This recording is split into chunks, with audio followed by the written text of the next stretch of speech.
Hello friends, आज हम इस वीडियो में बीपीएससी टीआरई 4.0 क्लास 1 to 5 के लिए ईवीएस से संबंधित मोस्ट इंपॉर्टेंट 25 प्रश्नों को सॉल्व करेंगे।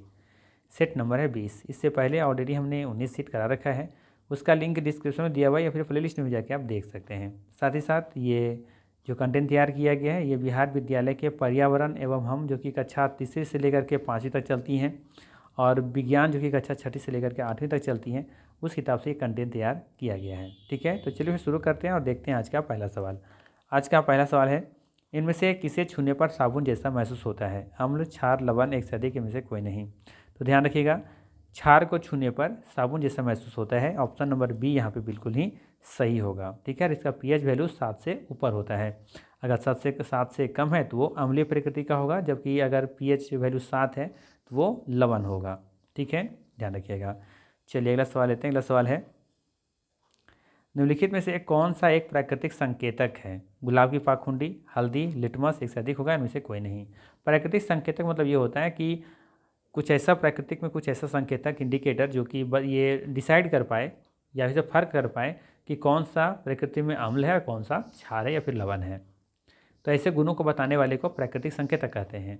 तो देखिए ध्यान दीजिएगा, गुलाब की पाखुंडी से भी हम प्राकृतिक संकेत पता कर सकते हैं कि कौन सा अम्ल है और कौन सा क्षार है। हल्दी से पता कर सकते हैं और लिटमस से पता कर सकते हैं, और ये तीनों क्या है? प्राकृतिक संकेतक ही हैं। ठीक है, तो इसका सही आंसर हो जाएगा ऑप्शन नंबर डी, उपर्युक्त में से एक से अधिक यहाँ पे सही आंसर है। ठीक है, चलिए अगला सवाल लेते हैं। अगला सवाल है, सबसे अधिक इस्तेमाल होने वाला प्राकृतिक संकेतक कौन सा है? हल्दी, चुकंदर या फिर लिटमस? सबसे ज़्यादा देखेंगे कि यहाँ पे तो तीनों देखेंगे प्राकृतिक संकेतक ही है, लेकिन सबसे ज़्यादा प्रयोग किसका किया जाता है? हल्दी का, चुकंदर का या लिटमस का? बताइए इसका सही आंसर क्या होना चाहिए। तो आप लोग पढ़े हुए क्लास 8 में, ठीक है, लिटमस के बारे में। ठीक है, तो इसका सही आंसर क्या हो जाएगा? सी हो जाएगा। ठीक है, देखेंगे आप लोग एक ट्रिक सुने होंगे, अनिल, है ना? क्या है ट्रिक? अनिल। ठीक है, इसका क्या अर्थ है? अ से हो गया अम्ल, है ना, अम्ल हो गया, और ये नी से नीला, तो नीला जो लिटमस है वो क्या करेगा? उसको लाल कर देगा। कब? जब अम्ल होगा तो। नीला लिटमस को अगर आप डालते हैं अम्ल में तो उसका कलर क्या कर देगा? लाल कर देगा। ठीक है, तो ये ध्यान रख सकते हैं। एक ये ट्रिक है इसका अम्ल का। अगर लिटमस पेपर, अगर नीला लिटमस पेपर है, अगर अम्ल में डालेंगे तो वो क्या हो जाएगा? लाल हो जाएगा। तो नील याद रख सकते हैं आप। ठीक है, चलिए अगला सवाल लेते हैं। अगला सवाल है कि जल में अम्ल का विलयन बनाने का सही तरीका क्या है? जल में अम्ल का विलयन बनाने का सही तरीका क्या है? ठीक है, सवाल मतलब ये है कि अगर एक कंटेनर में मान लेते हैं कि अम्ल है और एक कंटेनर में आपका जल है, ठीक है, दोनों को विलयन बना रहे हैं कि दोनों को एक तीसरे कंटेनर में डालना है हमको। ठीक है, या फिर एक इसमें डालना है या फिर इसमें डाल करके एक में करना है, उसका विलयन बनाना है। तो अब सही तरीका उसका क्या है कि जल में जल अम्ल में जल का मिलाना। ठीक है, अम्ल में, इसको फिर से ड्रॉ कर देते हैं ताकि आपको समझ में अच्छे तरीके से आए। ठीक है, जिससे मान लेते हैं यहाँ पे कुछ इस तरीके से, इसमें हम कंटेनर में ले रहे हैं अम्ल और एक कंटेनर में हम ले रहे हैं, इसमें मान लेते हैं जल ले रहे हैं। तो ये तो पहला कह रहा है कि अम्ल में हम क्या कर रहे हैं कि जल मिला रहे हैं, कुछ इस तरीके से इसमें मिला रहे हैं। ठीक है, दूसरा में कह रहा है कि जल में अम्ल मिलाना। अब उल्टा हम कर रहे हैं, इस जल में हम इस अम्ल को इस जल में डाल रहे हैं। या फिर कह रहा है कि अम्ल और जल को एक साथ मिलाना। तो ऐसा करते हैं कि दोनों को एक में मिला लेते हैं एक ही साथ। ठीक है, तो कौन सा तरीका सही है? एक से अधिक तरीका सही है, फिर इनमें से कोई नहीं। बताइए इसका सही आंसर क्या होना चाहिए।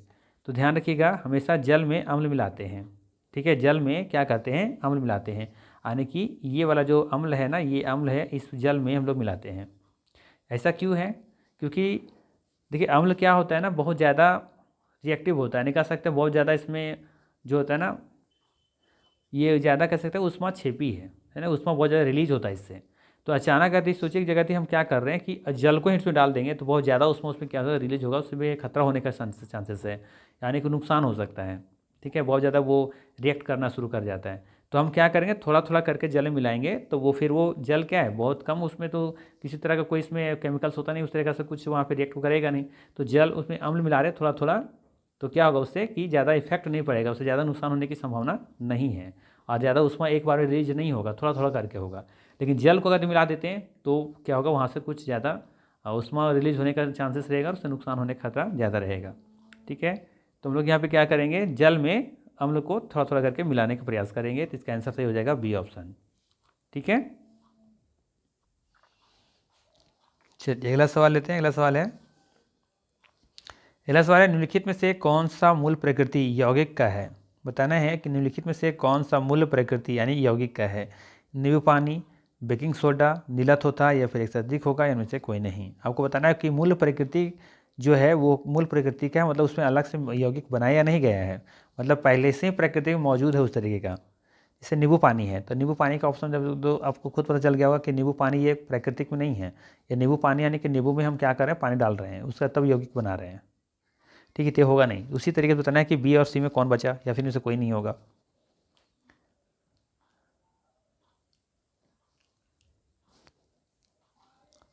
तो अब देखेंगे कि नींबू पानी जो है वो प्राकृतिक में है। ठीक है, अब तो अलग से मिला भी सकते हैं वैसे, ठीक है, लेकिन अलग भी किया जा सकता है पानी को। लेकिन बेकिंग सोडा नीलत होता है, दोनों को अलग करेंगे तो फिर वो प्रकृति से बदल जाएगी। ठीक है, तो यहाँ पे हम कह सकते हैं सही आंसर क्या हो जाएगा, ऑप्शन नंबर डी, उपरोक्त में से एक से अधिक यहाँ पे सही है। ठीक है, चलिए अगला सवाल लेते हैं। अगला सवाल है लिटमस किससे निकाला जाता है। सवाल है कि लिटमस किससे निकाला जाता है, दही से, अंगूर से या लाइकन से। तो सबको पता होगा ये लाइकन से निकाला जाता है। सी ऑप्शन बिल्कुल यहाँ पे सही है। ठीक है, अगला सवाल है कैल्शियम हाइड्रोक्साइड किस में पाया जाता है। बताना है कि कैल्शियम हाइड्रोक्साइड किस में पाया जाता है, विंडो क्लीनर में, लाइम वाटर में या फिर साबुन में। बताना है कि कैल्शियम हाइड्रोक्साइड किस में पाया जाता है। तो याद रखना ये लाइम वाटर में पाया जाता है, ऑप्शन नंबर बी यहाँ पे सही है। ठीक है, चलिए अगला सवाल है किसी रंगहीन विलयन में फिनोप्थलीन सूचक मिलाने पर कोई परिवर्तन नहीं हुआ, विलयन की प्रकृति कैसे हो सकती है। बताना है कि किसी रंगहीन विलयन में फिनोप्थलीन सूचक मिलाने पर कोई परिवर्तन नहीं होता है, तो विलयन की प्रकृति कैसे हो सकती है, अम्लीय या क्षारीय या फिर क्षारीय या फिर अम्लीय या उदासीन या फिर उपरोक्त में से अधिक हो गया, में से कोई नहीं।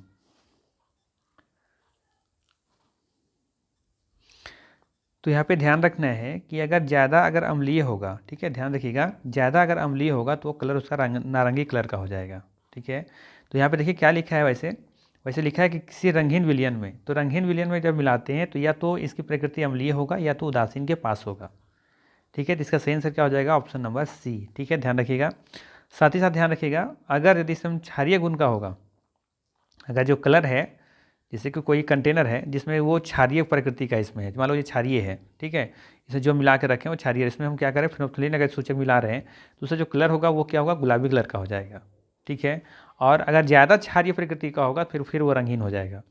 ठीक इसी तरीके से अगर मान लेते हैं कि अम्ल है, ये वाला पार्ट हम अम्ल का ले रहे हैं, अगर ये अम्लीय होगा और इसमें फिनोप्थलीन मिलाएंगे तो इसका जो कलर होगा वो नारंगी कलर का हो जाएगा। कैसा हो जाएगा, नारंगी कलर का हो जाएगा। लेकिन अगर ज़्यादा एक यदि अम्लीय है, ठीक है, तो फिर वो उसका कलर क्या हो जाएगा, रंगीन हो जाएगा। तो यहाँ तो रंगीन की तो बात कर रहा था यहाँ पे, तो रंगीन कब होगा, रंगहीन मतलब कोई सा कलर ही नहीं होगा, तो उससे वो मतलब है कि वो क्या है, वो प्रकृति में बहुत ही अम्लीय होगा या फिर उदासीन होगा। ठीक है, समझ में आया। इसको हम और भी डिटेल से पढ़ाएंगे जब क्लास हम वहाँ प्रैक्टिस सेट लेकर के, अभी तो हम लोग सिर्फ साइंस का लेकर चल रहे हैं, लेकिन हम लोग जब डिटेल से पढ़ेंगे तो और भी हम लोग डिटेल से वहाँ पे पढ़ेंगे। ठीक है, लेकिन यहाँ पे हम लोग बेसिक समझा रहे हैं, ज़्यादा डिस्कस नहीं कर रहे हैं, क्योंकि 1000 प्रश्नों का सीरीज हम लेकर चल रहे हैं, तो जल्दी से खत्म करेंगे, फिर प्रैक्टिस से शुरू करेंगे। तो जैसे भी भूगोल को पढ़ा रहे हैं डिटेल्स, एक एक क्वेश्चन को डिटेल से सॉल्व करते हैं, वैसे वहाँ भी सॉल्व करके आप लोगों को समझाने का प्रयास करेंगे। ठीक है, आप लोग अभी फिलहाल शॉर्ट में ही समझना है। ठीक है, अगर आप पहले से पढ़ चुके तो अच्छी बात है, अगर कोई नहीं पढ़े तो बेसिक अभी सिर्फ समझना है आपको।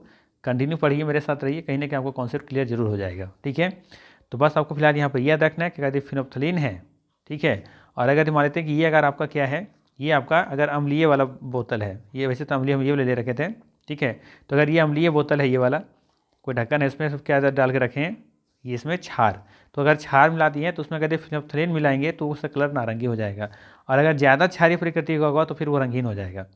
उसी तरीके से अम्ल वाला मिलेंगे तो अम्ल अगर इसमें होगा तो इसका कलर क्या हो जाएगा, अगर ज़्यादा अम्लीय होगा तो नारंगी कलर का हो जाएगा। नारंगी हमने कौन बताया था, ये वाला। ठीक है, ध्यान दीजिएगा, हम यहाँ पे लिख देते हैं, ये नारंगी कब होगा, जब ये अम्लीय होगा, ये ज़्यादा अम्लीय होगा तब, ये अम्लीय होगा, ज़्यादा अम्लीय होगा तब। ठीक है, और अगर ये अम्लीय होगा, अगर सिर्फ अम्लीय होगा तो फिर इसका कलर क्या हो जाएगा, रंगीन हो जाएगा। ठीक है, और अगर दीदी इसमें मान लेते हैं ये हमारा क्या है, ये क्षार वाला था, ठीक है, तो इससे फिर कलर गुलाबी हो जाएगा, और ज़्यादा क्षारीय होगा तो फिर उसका रंगीन हो जाएगा। इसी तरह से ज़्यादा इसमें अम्लीय होगा तो फिर वहाँ पर रंगीन हो जाएगा। तो ये फिनोल्फ्थेलिन का याद रखना है। तो यहाँ पे रंगीन के बारे में बात कर रहा था कि किसी रंगीन में फिनोल्फ्थेलिन सूचक मिलाने पर कोई परिवर्तन नहीं हो रहा है, कोई परिवर्तन नहीं हो रहा है, इसका मतलब है कि वो क्या है, उदासीन है या फिर अम्लीय प्रकृति का हो सकता है। ठीक है, चलिए अगला सवाल लेते हैं। अगला सवाल है यहाँ पे है कि उदासीन अभिक्रिया क्या है। उदासीन अभिक्रिया क्या है, तो ध्यान रखना है कि रासायनिक उदासीनीकरण अभिक्रिया में हम लोग क्या कर रहे हैं कि उदासीनीकरण मतलब क्या हो रहा है यहाँ पे, ये पहले समझिए। उदासीनीकरण क्या हो रहा है, जब हम अम्ल और क्षार को मिला रहे हैं तो उसका गुण फिर क्या हो जा रहा है, अम्ल को और क्षार को जब मिलाते हैं तो ये उदासीनीकरण अभिक्रिया कहलाता है। ठीक है, तो यहाँ पे देखिएगा कि उदासीनी अभिक्रिया में क्या, उदासीनीकरण अभिक्रिया में देखेंगे कि ये रासायनिक अभिक्रिया होगा और साथ ही साथ ये क्या होगा, अनुत्क्रमणीय परिवर्तन होगा, यानी कि वापस उसी अवस्था में फिर हम लोग नहीं ला सकते हैं। ठीक है, तो ऑप्शन नंबर यहाँ पे बी बिल्कुल ही क्या होगा, सही होगा। ध्यान रखिएगा, उदासीनीकरण अभिक्रिया में क्या होता है कि हम अम्ल और क्षार को मिलाकर के उसको क्या करें, सॉल्ट बना रहे हैं, तो जब नया चीज़ बना है तो वापस उसी अवस्था में फिर लोग नहीं ला सकते। यहाँ पर यानी कि रासायनिक परिवर्तन होगा और साथ ही साथ अनुत्क्रमणीय परिवर्तन होगा। पहले हम पढ़ा चुके हैं कि अनुत्क्रमणीय परिवर्तन क्या है और उत्क्रमणीय परिवर्तन क्या है। ठीक है, चलिए अगला सवाल लेते हैं। जब सिरके के घोल की एक बूंद लिटमस पेपर पर डाली जाती है तो क्या होता है। देखो सिरका है, ठीक है, सिरका के घोल के एक बूंद हम किसमें डाल रहे हैं, लिटमस पेपर पर, तो ये क्या होगा, लाल होगा, नीला होगा या फिर हरा होगा। बताइए इसका सही आंसर क्या होगा। ठीक है, तो ध्यान रखिएगा, सिरका क्या है, सिरका एसिड नेचर का है। ठीक है, मतलब है कि ये अम्ल है। ठीक है, तो इसका ट्रिक क्या बताए थे ऊपर में, याद कीजिए, अनिल। ठीक है, तो ये क्या कर रहा है, लिटमस पेपर अगर नीला कलर का होगा तो इसको किस में बदल देगा, लाल में बदल देगा। तो सिरके के एक घोल के ऊपर एक लिटमस पेपर पर डाली जा रही है तो क्या होगा, ये इसको लाल कर देगा। ठीक है, तो ऑप्शन नंबर यहाँ पर ए बिल्कुल ही क्या हो जाएगा, सही हो जाएगा। ठीक है, ध्यान रखिएगा, क्या होगा, लाल। ठीक है, ये ट्रिक जरूर याद रखिएगा, नील। अगर अम्ल होगा तो अम्ल नीला को क्या करेगा, लाल कर देगा। ठीक है, तो ये लाल इसका सही आंसर है। अगला सवाल है कि नल का पानी क्या होता है, स्रोत पर निर्भर करता है, क्षारकीय गुण का होता है या फिर उदासीन होता है। तो नल का पानी जो होता है, ठीक है, वो ध्यान रखिएगा हमेशा क्या होता है, ये स्रोत पर निर्भर करेगा। ठीक है, किस पर निर्भर करेगा, स्रोत पर। अब नल का पानी कहाँ से आ रहा है, ये डिपेंड करता है ना, उसका पानी जो आ रहा है कहाँ से आ रहा है। ठीक है, तो इस पर डिपेंड करेगा कि उसका गुण कैसा होगा, क्षारीय का होगा, अम्लीय होगा या फिर उदासीन होगा। ठीक है, चलिए अगला सवाल लेते हैं। यह एक औषधीय पौधा है, अजवाइन, पुदीना, तुलसी, एक से अधिक होगा, इनमें से कोई नहीं। बताना है कि कौन सा एक औषधीय पौधा है। तो देखेंगे कि तीनों यहाँ पे क्या है, एक औषधीय पौधा है। ठीक है, तो डी ऑप्शन यहाँ पे सही होगा। अगला सवाल है यहाँ पे कि कौन सा फूल हम खाते हैं, केला, कचनार, ढोलका, झरछरी। बताइए क्या होगा इसका सही आंसर। तो ध्यान रखना है, इसका सही आंसर हो जाएगा डी ऑप्शन, केला भी खाते हैं, केला का फूल भी खाते हैं, कचनार का भी खाते हैं जो आई थिंक महाराष्ट्र की तरफ चलता है। ठीक है, ढोल का छड़ी भी खाते हैं, तो यहाँ पे डी ऑप्शन बिल्कुल सही होगा। अगला सवाल है, पत्तियाँ भोजन निर्मित करती हैं, जल से, कार्बन डाइऑक्साइड से या फिर क्लोरोफिल की उपस्थिति से, एक से अधिक होगा, इनमें से कोई नहीं है। पत्तियाँ जो है भोजन निर्मित कैसे करती हैं, जल से, कार्बन डाइऑक्साइड से या फिर क्लोरोफिल की उपस्थिति से या फिर एक से अधिक होगा। सही आंसर हो जाएगा डी ऑप्शन, है ना, इन सभी से किया जाता है, इनके बिना कोई ऑप्शन ही नहीं है कि पत्तियाँ भोजन बना ले, है ना। चलिए अगला सवाल लेते हैं। निम्न में से शतरंज के खिलाड़ी का नाम बताइए, सचिन तेंदुलकर, मिल्खा सिंह, विश्वनाथ आनंद। तो सचिन तेंदुलकर क्रिकेट खेलते हैं, मिल्खा सिंह खेलते थे, है ना, मिल्खा सिंह भी एथलीट थे जो दौड़ते थे, भाग मिल्खा भाग। और विश्वनाथ आनंद जो है ये शतरंज खिलाड़ी हैं ये। ऑप्शन नंबर सी यहाँ पे सही होगा। ठीक है, इस बात है, पिन क्या है, डाक सूचकांक संख्या है, उचित सूचकांक संख्या है या पुलिस सूचकांक संख्या है। तो पिन क्या होता है, PIN, पोस्टल इंडेक्स नंबर, है ना, पोस्टल इंडेक्स नंबर होता है ये। तो ऑप्शन नंबर यहाँ पे सही हो जाएगा, ये ऑप्शन, पोस्टल इंडेक्स नंबर। ठीक, अगला है, कहाँ के घर के पत्थर और लकड़ी के बने होते हैं। कहाँ के जो घर होते हैं वो पत्थर और लकड़ी के बने होते हैं, आपको बताना है। असम, श्रीनगर, मनाली, एक से अधिक होगा, इनमें से कोई नहीं। ये सीटेट का क्वेश्चन है, बहुत फेमस क्वेश्चन होता है सीटेट के लिए, ये वाला इस तरह का क्वेश्चन वहाँ पूछा जाता है।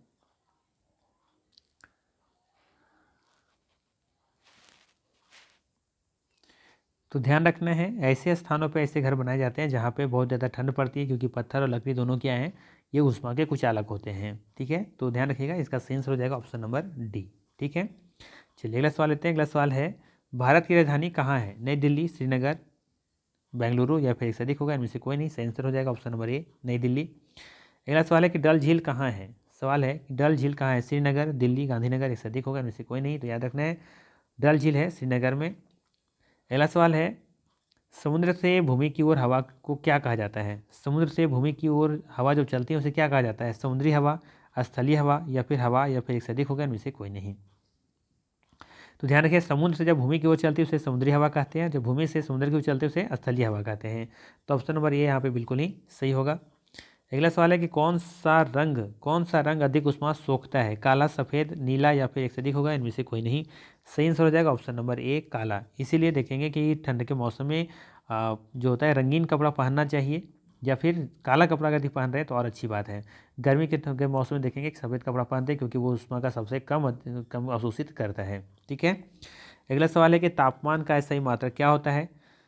SI मात्रक पूछा आपसे केल्विन, सेल्सियस, फ़ारेनहाइट या फिर एक से अधिक होगा, इनमें से कोई नहीं। बताइए सही आंसर इसका क्या होगा, इसको पता होना चाहिए आप लोगों का आंसर क्या होगा। तो ध्यान रखिएगा इसका सही आंसर है ऑप्शन नंबर ए केल्विन। ठीक है, केल्विन इसका सही आंसर है ऑप्शन नंबर ए। बाकी तापमान का देखा जाए तो इकाई सेल्सियस में मापते हैं और फ़ारेनहाइट में भी मापते हैं। ठीक है। अगला सवाल है थर्मामीटर के बल्ब में क्या भरा जाता है, पारा, शीशा या कॉपर। तो ध्यान रखना है एक पारा भरा जाता है, एक धातु है ये। ठीक है। और ये एकमात्र ऐसा धातु है जो कि द्रव अवस्था में है। ठीक है। साथ ही साथ थर्मामीटर इसलिए इसका प्रयोग किया जाता है क्योंकि देखेंगे कि ये शीशे के साथ चिपकता नहीं है, इसीलिए पारा का प्रयोग किया जाता है थर्मामीटर में। ठीक है। चलिए अगला सवाल लेते हैं। और दूसरा बात है कि ये लिक्विड अवस्था में है। ठीक है। और ये धातु भी है, ध्यान रखिएगा। अगला सवाल है कि सेंस जो नेत्रहीनों के सबसे ज़्यादा मदद करता है। सेंस जो कि नेत्रहीनों की सबसे ज़्यादा मदद करता है वो क्या है, स्पर्श करें, गंध महसूस करना या महसूस करना। तो देखेंगे आप यहाँ पे कि जो नेत्रहीन होते हैं जो देख नहीं पाते उनके लिए स्पर्श करना ये भी सेंस उन लोग के लिए फ़ायदेमंद होता है। गंध में भी से मतलब पता कर पाते हैं कि क्या है क्या नहीं है, कौन सी इसकी खुशबू हो सकती है, किस चीज़ का महसूस करना भी हो सकता है। तो नेत्रहीनों के लिए सभी क्या है तो ज़्यादा मददगार है। ठीक है। तो डी ऑप्शन यहाँ पे सही हो जाएगा। ठीक है। चलिए आखिरी सवाल लेते हैं। अगले आखिरी सवाल है निम्नलिखित में से कौन सा एक कुचालक है। दो तरह के वस्तु होते हैं, तीन तरह के होते हैं वैसे, सुचालक, कुचालक और एक होते हैं हिंचालक। ठीक है। तो यहाँ पे बताना है कि लकड़ी, आयरन, कॉपर, इनमें से कौन सा कुचालक है। ठीक है। लेकिन आपको लिखना चाहिए था कि ऊष्मा का या फिर विद्युत का, लेकिन कुछ दिया नहीं है तो फिर हम लोग समझने का प्रयास करेंगे। देखो लकड़ी दिया हुआ है तो लकड़ी देखेंगे कि ऊष्मा का भी कुचालक है और विद्युत का भी कुचालक है। ठीक है। और आयरन देखेंगे कि ऊष्मा का और साथ ही साथ विद्युत का दोनों का ये सुचालक है। कॉपर भी देखेंगे ऊष्मा का और विद्युत दोनों का सुचालक है। तो इसका सही आंसर क्या हो जाएगा, ऑप्शन नंबर ए लकड़ी दोनों का, ऊष्मा का भी और विद्युत का दोनों का कुचालक है। हिंचालक मतलब होता है जिससे ऊष्मा पास हो लेकिन उस तरीके से नहीं हो, अच्छे तरीके से पास ना हो। ठीक है। जैसे टमाटर का जो रस होता है वो क्या होता है कि हिंचालक की तरह काम करता है। ठीक है। तो ये था मोस्ट इंपॉर्टेंट 25 MCQ। अगर वीडियो अच्छा लगा हो तो लाइक ज़रूर कीजिएगा, चैनल पर नए हैं तो सब्सक्राइब कर लीजिएगा। हमने बस यहाँ पे बेसिक क्वेश्चन लिया है जो कि क्लास 3 से लेकर क्लास 8 के बीच में जो भी बेसिक क्वेश्चंस होते हैं साइंस से और ईवीएस से संबंधित उन प्रश्नों को यहाँ पर लिया गया है। तो क्वेश्चंस बहुत ही ईजी लेवल के होंगे, फिर भी यहाँ से एक दो क्वेश्चंस बनते ही बनते हैं। ऐसा नहीं है कि यहाँ से क्वेश्चन नहीं बनता है।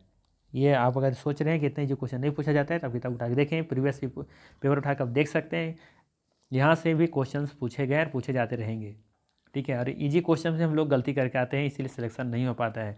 तो इस इजी क्वेश्चन को हम लोग क्या करते हैं, छोड़ देते हैं, कह रहे क्या पढ़ना। लेकिन ध्यान रखिएगा इजी क्वेश्चन ही आपको एग्जाम में फंसाता है, ना कि टफ क्वेश्चन। टफ क्वेश्चन तो सबके लिए टफ है, लेकिन इजी क्वेश्चन आप गलती करके आ जाते हैं, वहीं पर आपका सिलेक्शन रुक जाता है। इसीलिए आप इसे इग्नोर नहीं कर सकते, और इग्नोर कर रहे हैं तो ब्लंडर मिस्टेक कर रहे हैं आप। इसीलिए मेरा रिक्वेस्ट है कि जल्दी हो सकता है फॉर्म फास्ट करके देखिए, 2 का स्पीड में देखिए, 2FX में देख लीजिए, कोई दिक्कत नहीं है, लेकिन एक बार ज़रूर देखिए कि इसका आंसर क्या है। ठीक है। तो चलिए फिर मिलते हैं इसी तरह के नेक्स्ट वीडियो में। Thanks for watching.